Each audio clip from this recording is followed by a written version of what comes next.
with those you agree with, in fact with family, especially one's spouse or partner. Higit na matimyas, matamis, masaya, matiwasay, magandang buhay kung kasama mo araw-araw o mas madalas, mas mabuti yung mahal mo, yung nagmamahal sa'yo, yung kaisang isip mo, yung kakampi mo, ang iyong pamilya, lalong-lalo ang iyong kabiyak.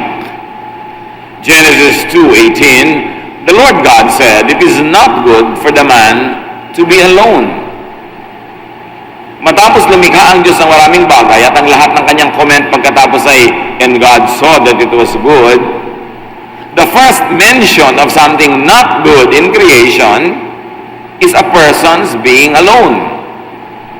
It is not good for a man to be alone, or woman, or child, or anyone. And yet, mahigit 10 milyong Pilipino ang naninirahan mag-isa. They live alone as OFWs, separated from loved ones by financial need, by the need to be employed away from home.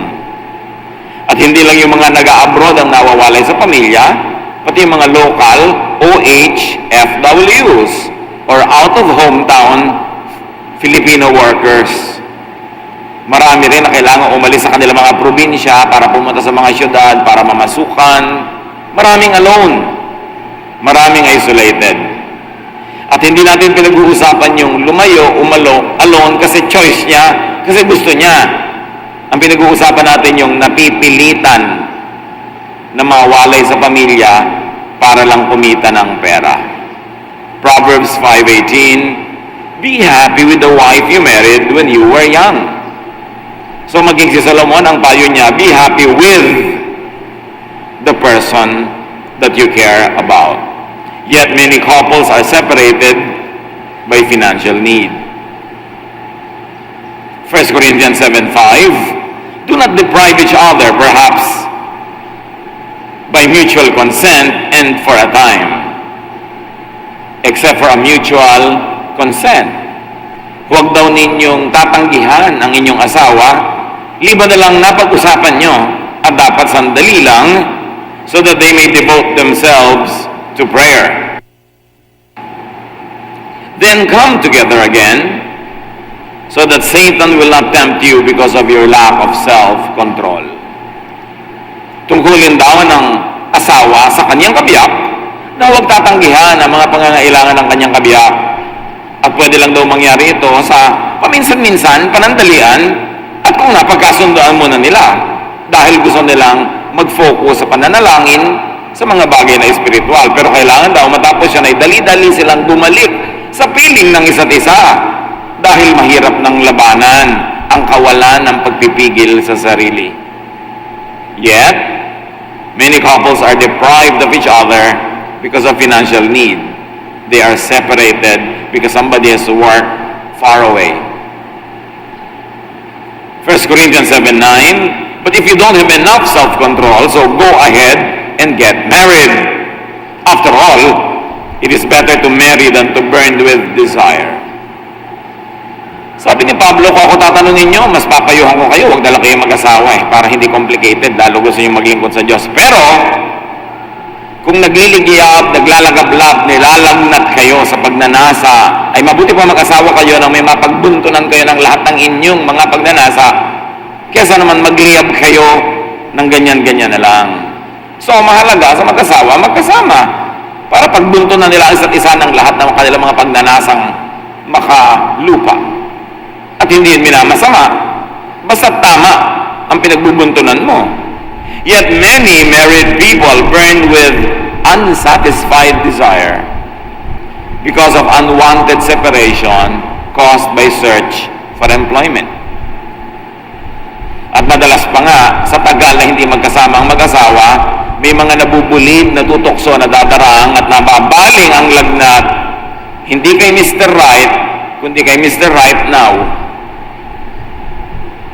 Hindi kay Mrs. Right, kundi kay Mrs. Right now na nandyan, nakakalat at available.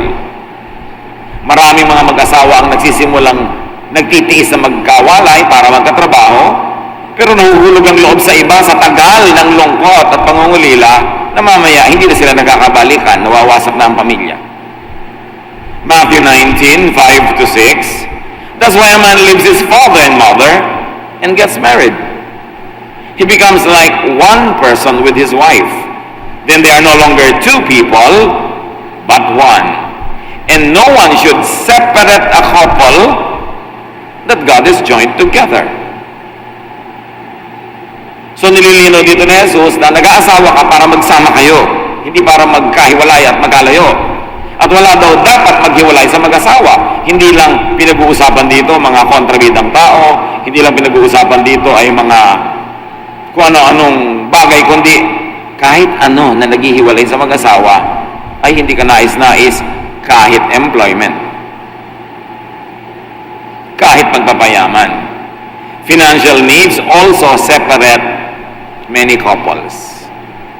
Nag-asawa ka pa, ang katabi mo unan. Although, mamahalin naman yung unan mo dahil pinapadala ka ng pera, pero ganun ba talaga dapat ang buhay? Togetherness has a financial cost, a price tag.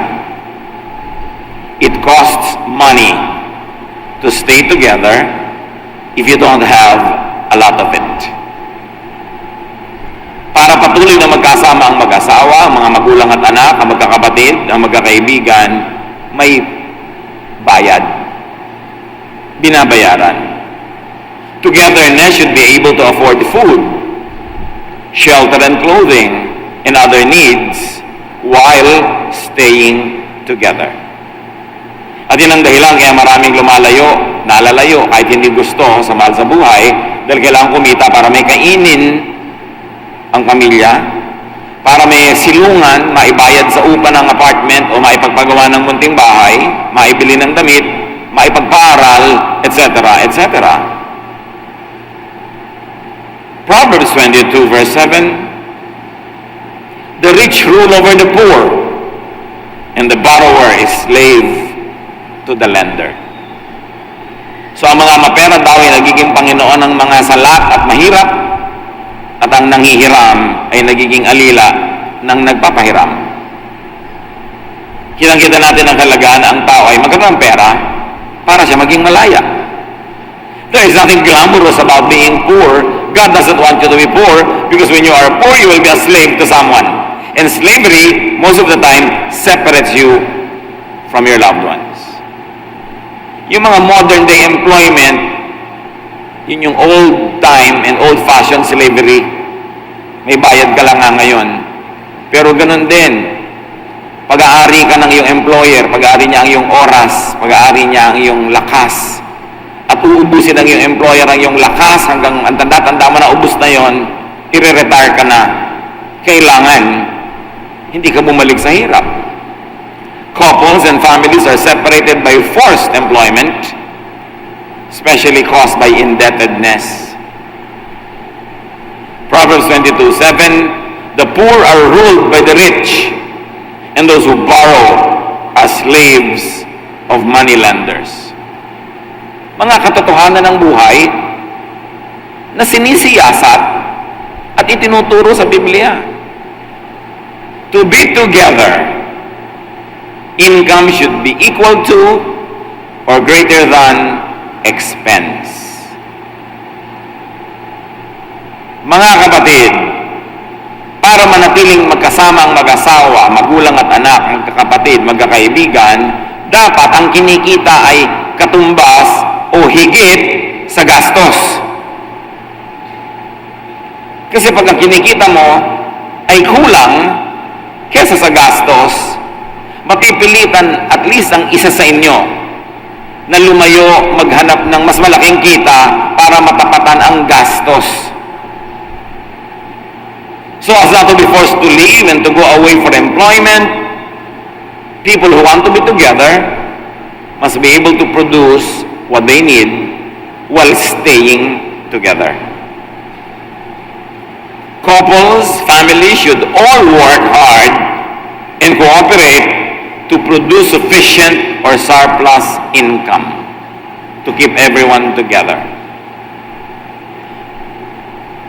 Babae, iiyak-iyak ka pag naghahatid ka sa airport ng husband. Umimbento ka ng trabaho, umimbento ka ng income, umimbento ka ng magagawa para yung ipinapadala sa'yo, may maimpok ka, maipamuhunan, para imbes 10 taon siya abroad, maging 5 na lang. Imbes 20, maging 10. Pero kung iiyak-iyak ka sa airport, tapos pag uwi mo sa bahay, wala ka namang ginagawa para kumita, well, may ginagawa ka, syempre, naglalaba ka, namamalansya ka, ano pinagkagagawa mo. Pero ang tanong ay, pinagkakakitaan ba? Iiyak-iyak ka, handa kang umiyak habang buhay. Kaya lang, mapapansin nyo, sa unang hatid, ang lakas ng iyak. Sa pangalawa, malakas-lakas ng konti. Sa pangatlo, mahina na. Sa panglima, ay, ikaw na lang pumunta sa airport, masikip. Pabawasan ng pabawas ang lungkot. Kasi nasasanay na, dangerous. If you want to keep everyone together, everyone should work hard, one, to earn. O mga anak, iiyak-iyak kayo pag hinahatid yung tatay o nanay sa airport. Mag-part-time job kayo. Gumawa kayo ng paraan para ipinapadala sa inyo, ma-extend, hindi pa dumadating ang next padala. Humihingi ka na naman. Pag hingi ka ng hingi, sinasabi mo sa magulang mo, huwag na kayo umuwi, dyan na lang kayo abroad kasi kulang at kulang sa gastos ko ang padala nyo. Nalulungkot kayo dahil malayo ang inyong magulang tapos humihingi kayo ng cellphone na may folding bed sa loob. Hindi pa sapat yung lumang cellphone, kailangan laging bago. Nalulungkot yung asawa dahil ating aalis ang husband kasi hindi pa kontento sa makeup na Duquesa. Ang gusto pa, branded. Hindi pa kontento magsuot ng mura, gusto pa mahal. Isinumpa nyo na yung asawa nyo na huwag na umuwi kung luho kayo ng luho. Mga magulang na nalulungkot na pag umalis ang anak, tapos anak, ibili mo ako ng kotse. Anak, ipagpagawa mo ka ng malaking bahay, gusto ko yung bubong maraming bintana. Yung mga bubong na letter A, na uso ngayon kahit saan na lang, ang daming letter A na bubong. Kahit hindi kailangan lagyan ng bintana yung bubong, may kunwari bintana, ewan kung saan napulot yung pangit na design na yan. Gastos ng gastos. Payabangan ng mga magulang sa palakihan ang ipinapadala ng anak. Tapos nalulungkot kayo pag umaalis. Ang totoo, ipinagtutulakan nyo, wag nang bumalik. Kung hingi kayo ng hingi. Ephesians 4:28, be honest and work hard so you will have something to give to people in need. Kaya kung minsan nadadala na yung mga kamag-anak natin na naninirahan sa ibang bansa na umuwi dito. Paano? Uuwi lahat, umaasang may pasalubong. Kahit walang pabaon doon sa umalis nung umalis yun, kailangan pasalubungan mo pag bumalik ka. Lahat, pag aalis kayo, siya lagi ang taya. Kung isang linggo siya, isang buwang nandito, araw-araw siya ang taya. Paano pa babalik? Kaya hindi nga bumabalik hanggang hindi may patay. Kasi at least kung buro lang uuwian, may excuse na hindi magpasalubong. Sobra ang expectation natin sa nasa abroad. Hindi natin napapansin, kinokondemn natin sila to a life of slavery forever. Because we do not help them save the precious income that they make. Sino daw ang magaling na asawang babae o lalaki? Proverbs 31:16-18. She knows how to buy land and how to plant a vineyard, and she always works hard. She knows when to buy or sell, and she stays busy until late at night. And you are not talking about a 21st century lady, you're talking about the woman of Proverbs. Babaeng nabuhay ng una pang panahon, hindi nakasandal sa asawa. Hindi lang hingi na hingi ng panggastos. Bagamat yes, magaling na asawa, magaling magluto, magaling mag-alaga ng mga anak, pero walang income. Itong babae, ito ay may income. Namumuhunan, nagnenegosyo, nananahi, nagbebenta ng mga pinatahi niya, at the same time, mahusay siyang babae. Hindi kailangang i-equate na pagka ikay babaeng nagnenegosyo at nagtatrabaho ay wala ka ng kwentang ina o wala ka ng kwentang asawa. Kayang gawin nyo ng sabay, lalo't kung ang mga anak ay magko-cooperate. Mga anak, gusto nyo ang nanay nyo is a good housewife and at the same time may negosyo o may trabaho. Aba, magtrabaho rin kayo sa bahay. Share in the household chores. If you are a member of a family, you must have a household chore. Hindi ka pwedeng parang laging bisita araw-araw. Kailangan ang lahat nagtutulungan kung gusto nyo ang lahat lumaya para meron kayong time to be together. Pwede siguro na ang babae or husband ay walang gainful, profitable employment or income or business kung sobrang laking kumita ang kanyang asawa. Kayang-kaya siyang suportahan. Pero yung kulang at kulang ang kinikita ng inyong asawa, tapos kayo walang alam kundi gumastos at hindi kayo kumikita ng extra income, ba't din nyo lang sasaksakin sa likod? Kailangan tulungan yung kumikita. At ang tulong natin ay kumita din tayo. O kung hindi pa natin kaya, huwag naman tayo sobrang magastos. Huwag maluho, wala ka nang kinikita, ang gastos mo pa. Kaya kailangan tulungan. Yun naman kung talagang mahal natin. The wife or the husband would do well to also earn. Kaya kung ang mapapangasawa mo, dalaga o binata, ay OFW o seaman, magtrabaho ka, magplano ka magtrabaho, magnegosyo ka, huwag kang maging dependent lang na yung asawa mo, 2 months ka lang nakakasama at nag-e-enjoy sa bawat taon, tapos 10 buwan na sinisiklot-siklot ang mga alon sa gitna ng dagat. Kung talagang mahal mo ang asawa mong seaman, huwag kang maging dependent lang. Magtayo ka ng tindahan, mag-buy and sell ka, magnegosyo ka. Kung meron kang mga anak na inaalagaan pa, na kailangan nasa bahay ka, marami na ngayon na home-based negosyo. Imbes bumili ng mga alahas at mga sapatos, bumili ka ng magandang computer, maghanap ka ng magagawa mong negosyo online. Pastor, Pastor, hindi po ako marunong mag-online. Maging alipin ka habang buhay. Sige, ipaalipin mo ang asawa mo habang buhay dahil ayaw mong sa mag-aral ng online. Kung gusto mo mag-makeup, ganon. Kailangan marunong ka maghanap buhay. Couples, families, all work hard and cooperate to remain free and to be together. Pag meron kayong part of the family na ang tagal-tagal lang nagtatrabaho abroad, hindi makauwi-uwi, may kasalanan din kayo doon. Baka sobra kayong gumastos o hindi kayo tumutulong kumita. Proverbs 12:24, work hard and you will be a leader. Be lazy and you will end up a slave. Or kung hindi ikaw maging slave, yung tatay mo, yung nanay mo, yung asawa mo ang magiging slave forever pag lazy ka. At may mga ganyang kapatid, ang bata-bata mag-aasawa, wala malang pambili ng gata. Sinong hihingan? Yung kapatid na OFW. Siyempre, pagkatapos ng gatas, lalaki na yung bata, mag-aaral na. Kanino hihingin ng pangmatrikula? Kay kapatid na nagtatrabaho or OFW. At hindi na matatapos ang pasan ng taong ito at hindi uuwi dito hanggang hindi isang malamig na bangkay o sobrang tanda na.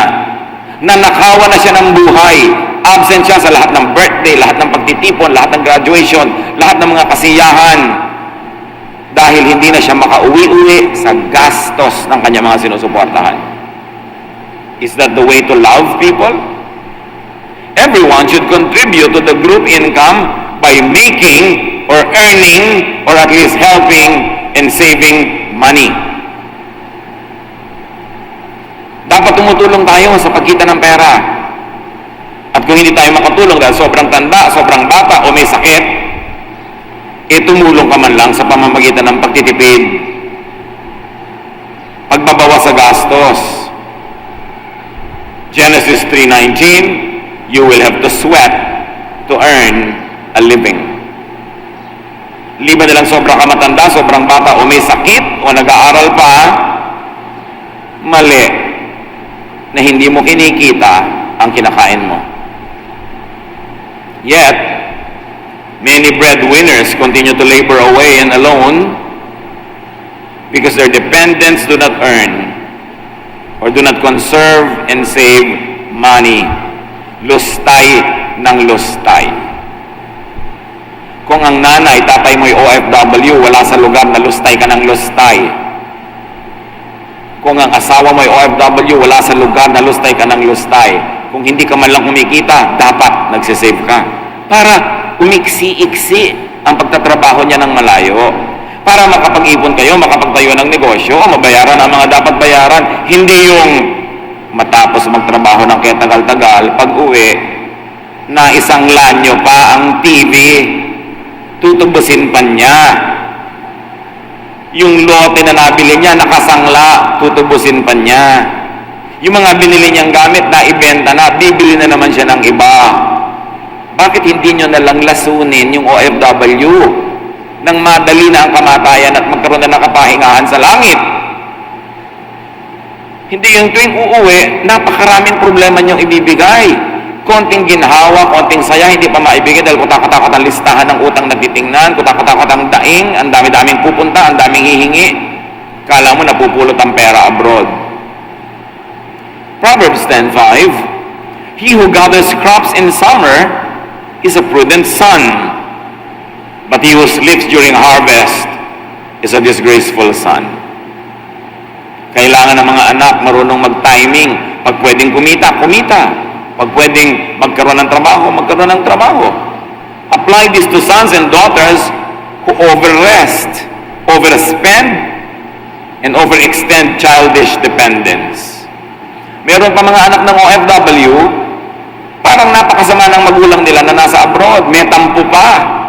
Kaya kailangan pag umuwi dito ang magulang, hindi sila mapapagalitan, i-shopping ng i-shopping, ipasyal lang ipasyal, na para bang krimen yung ginawa ng magulang nila ng pagtatrabaho abroad, na kailangan you make up for it when you get home. Aba, pag yung mga magulang nyo nagtatrabaho umuwi, kayo naman ang magbigay sa kanila ng ginhawa, ng saya. Hindi yung sila pa rin ang magbibigay sa inyo forever. Proverbs 6:6-8, you lazy people can learn by watching an anthill. Ants don't have leaders, but they store up food during harvest season. So alam nyo, marami kayo matututunan sa langgam. Panoorin nyo kung paano sila magtrabaho. Wala sila mga leader, pero lahat nagko-cooperate. Nag-iipon ng makakain.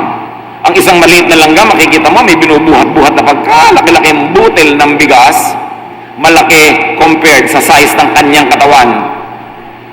Pero binubuhat niya, nagmamadali siya para madala niya sa kanilang lungga. Para may nakastore na pagkain, kung tag-ulan, kung walang makuha sa ilang araw, meron silang kakainin.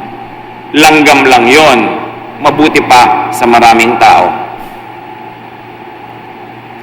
May nagtatanong, bakit po maraming mahirap na pamilya sa Pilipinas? Nagtanong ka pa. Ang itanong mo, sa mga mahihirap na pamilya, ilan ang may trabaho? Isa. Ilan ang dependent? 7, 8. Pinag-aaral itong kapatid, kabata-bata magbubuntis, o hindi na lang siyang inang papakainin, pati yung anak niya ngayon, ibibili pa ng gatas, noong ate o kuya niya na nagtatrabaho. Kaya maraming mahirap kasi ang daming umaasa sa kaisa-isang kumikita. Dapat lahat kumikita kahit mumunti. Alam niyo ba na kung gusto niyo talaga magtrabaho, hindi kayo maubusan ng trabaho? Ngayon lang, maghanap ka ng labandera o planchadora, ang hirap eh. Ang hirap. Pero ang daming nakatunganga. Tingnan niyo sa mga television shows, pag nagpupunta yung mga TV crew sa mga barangay, milyong-milyong tao ang nakatunganga, available para pumunta doon, manood, pumalakpak. Ibig sabihin mga walang trabaho. Nakatuyag-yag sa bahay, nakatihaya doon, walang ginawa kundi manood ng TV. Hindi kumikita. 2 Thessalonians 3:10, we also gave you the rule that if you don't work, you don't eat. Biblia ang may sabi niyan, hindi mga komunista. Pag daw hindi nagtatrabaho, hindi naman sobrang bata, sobrang matanda o may sakit, hindi dapat kumain. Isipin nyo, kung mamamatay sa gutom lahat ng walang trabaho, di yayaman ang bansa. Kukunti ang dependents. Ang matitira yung may mga may trabaho, di maunlad. Para Singapore, lahat may trabaho, kaya maunlad. Kaya hindi tayo maunlad, may isang magtatrabaho, itutulak natin mag-abroad at hindi na natin papauwiin pa sa dami ng ating mga hinihingi. To be together, income should be above expenses. People should be helping save money by frugal, by wise spending and investing. And it's also important to have necessary insurances. Isang pagkakasakit, isang kamatayan, nakakalumpo ang gastos. Kaya dapat sikapin mo kahit paano may insurance ka na matino at mahusay na company. Proverbs 13:22, a good person leaves an inheritance for their children's children. Ang mahusay na tao, nag-iiwan ng pamana sa kanyang anak at mga apo. Hindi yung walang ipinamana, kundi utang. And of course, everyone should contribute to the group's income by living within its means. The group's means. Malungkot, masakit, mapait, pero walang sugat na magagaling, mapapagaling kung di mo nabubulat-latin, lalanggasin, lilinisin kahit mahapdi. Kailangang ayusin ang mga sakit ng lipunan para makaahon tayo sa hirap. Kailangan palitan ng paraan ng pag-iisip. Many couples and families are separated by financial needs. Separation because of financial needs could be avoided, shortened, or ended if everyone would cooperate.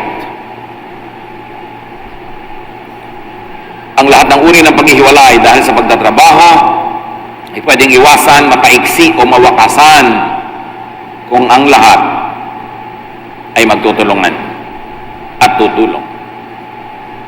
Togetherness requires agreement. Agree ba kayo to be together? Amos 3:3, can two people walk together without agreeing to meet? So ang tanong, kayo mga nagmamahalan sa buhay, agree ba kayo to be together? Yes or no? Togetherness requires commitment. Pag sinabi niyong yes, gusto kong kasama ko ang asawa ko sa buhay, gusto kong kasama ko ang magulang, ang anak ko, ang kaibigan ko, ang partner ko sa buhay, yes, commit. Meron kang pananagutan. Matthew 26:40, he came back and found his disciples sleeping. So he said to Peter, can't any of you stay awake with me for just 1 hour? Sabi ni Jesus, samahan niyo ako sa panalangin. Huwag kayong matulog. Masyado akong maraming mabigat na dala. Tumalikod lang si Jesus para magdasal nung balikan niyo yung kanyang mga disipulo, tulog. Dapat huwag niyong tulugan ang inyong kasama, ang inyong mahal sa buhay na may mabigat na dalahin. Kung nahihirapan siya sa kanyang mga gawain, huwag kayong magpasasa. Huwag magpasarap. Dapat dumamay tayo. Para siya ay may kasama, siya ay may katuwang. Togetherness requires cooperation. Kailangan ng pagtutulungan ng lahat. Every able-bodied family member should help keep the family together. Should protect the family from separation because of financial needs. Therefore, every able-bodied family member should help earn money. Huwag niyong isipin kung anong susunod na bibilhin, kung anong susunod na hihingin. Ang isipin niyo, paano kaya ako kikita para yung kahit fraction of my needs, huwag ko nang ihingi pa. Paano kaya ako magtitipid para yung pinadala niya ay humaba ang buhay at hindi na ako kailangang humingi pa sa kanya kahit hindi pa sweldo? Pag humihingi kayo sa namamasukan ng hindi pa sweldo, inuutusan niyo siyang mangutang. Kasi hindi pa siya sumusweldo, hihingi na kayo. Saan niya kukunin? Magician ba siya? Mangungutang siya. Kaya marami sa mga OFWs, nagtatrabaho ng 8 to 9 hours a day, at pagkatapos noon, pupunta pa sa part-time job, maglilinis ng apartment, villa, maghuhugas ng kotse, ng may kotse, ng bahay ng may bahay, para kumita pa ng konti. At sa day off, hindi pa siya nag-o-off, nagtatrabaho, nagluluto ng ulam, nagtitinda, kung ano-anong ginagawa, menial jobs. Tapos yung mga pamilya dito, hingi ng hingi ng hingi ng hingi ng hingi. Nag-aaway pa kuminsan yung asawang babae at yung nanay kung sino ang hihingi ng ngayong buwan na ito. Napakalaking sakit ng ulo ng OFW na yung asawa niya at nanay niya ay nag-aaway. Iniyat awayan ng mga babaeng ito with their selfish motives and intentions to get, without thinking of the peace of mind of this poor person who is alone abroad. Makakarinig ng balita, sumbong pa. daing pa. Anong gusto niyong gawin ng tao? Magbigte. Kaya marami nabubulid, natutulak na humanap ng kahit konting pagtingin. Kay Mrs. Right now, na available at dumadaan doon, na nalulungkot din dahil yung asawa naman niya sa Pilipinas, pinapadala niya ng pera, walang trabaho, may kirida pa. Tapos yung anak niya pinag-aaral, absent, nagbuntis, nagdrugs pa. Tapos pinagmamalaki natin, mayroon tayong 10 million or 11 million OFWs. Hindi naman dapat ipagmalaki yun eh. Dapat yung lutasin. At hindi dapat policy ng gobyerno na mag-export ng tao. Dapat mag-export tayo ng sapatos, mag-export tayo ng mga electronics, mag-export tayo ng mga produkto, ng mga prutas. Tao ang ina-export natin. Malaki ang social cost. At hindi pa tayo sapat na hindi nag-export ng prutas. Nag-i-import pa tayo kahit sampalok from Thailand. Hindi ba nakakahiya yun? Bibili kayo ng lansones from Thailand pa, hindi pa from Paite. Hindi natin tangkilikin ng Marikina shoe natin yung kinita mo. Pagbalik mo dito, magkakaroon tayo ng small business. Hindi mamasukan ka forever, umuwi ka na lang pagpatay ka na o pag antanda mo na. There should be enough of breadwinner in one income households. Pag sinabi mo, ito po ang ating breadwinner, ano kayo? Bread loser? Bread user? Bread eater? Tapos meron kayong breadwinner. May isang breadwinner at may 5 kain lang ng kain. Well, tungkulin naman ng magulang na magpakain ng anak, pero tungkulin naman ng anak na magtipid at mag-cooperate, mag-aral lang mabuti para makatapos agad. Hindi 5 taon na, nasa high school pa, o nasa kolehiyo pa, 7 taon na, hindi na makauwi nagpapaaral. Walang PhD yun ha. Bachelor's pa lang. 7 taon. Enough of housewife only mentality. Mag-alaga ng mga anak, mag-impart ng values, pero huwag maging inilalagay mo sa form dependent. Gusto niyo ba yung word na dependent? Pagka may mga form na pinipirmahan, nakalagay sa iyo, dependent. Hindi magandang word yun. Maraming negosyo, maraming pwedeng gawin kung gusto natin talagang kumita. Pero huwag kayong maging fully dependent, huwag maging housewife only. Hindi na uso yun. Kung araw nakatira kayo sa probinsya, gusto niyo ng talbos ng kamote, mananalbos kayo sa likod niyo o sa kapitbahay, hihingi ka ng papaya, may alaga kang manok, ilaga mo, may alaga kang baboy, litsunin mo, nananahi ka, nangingisda ka sa mga sapa, pwede yung full-time housewife. Pero ngayon, pati drinking water binibili. Maraming binibili ngayon, drinking water, load, binibili. Pati buhok ngayon, kinukulay-kulayan. Napakarami binibili. Nagbabayad ka pa ng mga kung ano-anong mga internet fees, nagbabayad ka pa ng mga TV connections. Kaya raming binibili ngayon, kailangan kumikita ang lahat. Iba na ang panahon, nakasya nun yung kita ni tatay for all. Kasi yung mga anak naglalakad papasok sa eskwela. Ngayon 3 kanto lang, magta-tricycle pa. Puro gastos. Sinong kikita? Stop spending too much time and energy doing just household chores. Pag naglalakbay ako dito sa ating bayan, kahit saan kumakita, lalo umaga, buong umaga, 90% ng kababaihan ay naglalaba. Laba ng laba, ng laba, ng laba. Hindi naman umaasenso sa buhay, hindi naman yumayaman, mahirap pa rin. So huwag na kayong maghanap ng sobrang puting laba, yung mamuti-muti lang, tama na. Alam niyo naman mga commercial ng sabon panlaba, dinadakila ang babaeng maputing maglaba. Yung maraming bula, at ang pinakamataas na papuri sa isang babae ay masabi ng asawang, ang bango ng aking polo. Ang babae naman kilig na tuwang-tuwa. Gusto niyo ba yung maling imahe na yun ng babae na ang pinakamatayog na pangarap ay maging dakilang labandera? Ilang oras sa buhay niyo ang nauubos kalalaba? Kapaplansya, bumili na lang kayo ng mga wash and wear. Kahit medyo lukot-lukot ang suot ng damit, kumikita ka naman, di bali na kaysa sobrang planchado, gumastos ka pa sa kuryente. Iba na ang panahon. Kailangan ng tao praktikal para mawakasan ang pagpapaalipin ng mga mahal natin sa buhay sa malalayong lugar.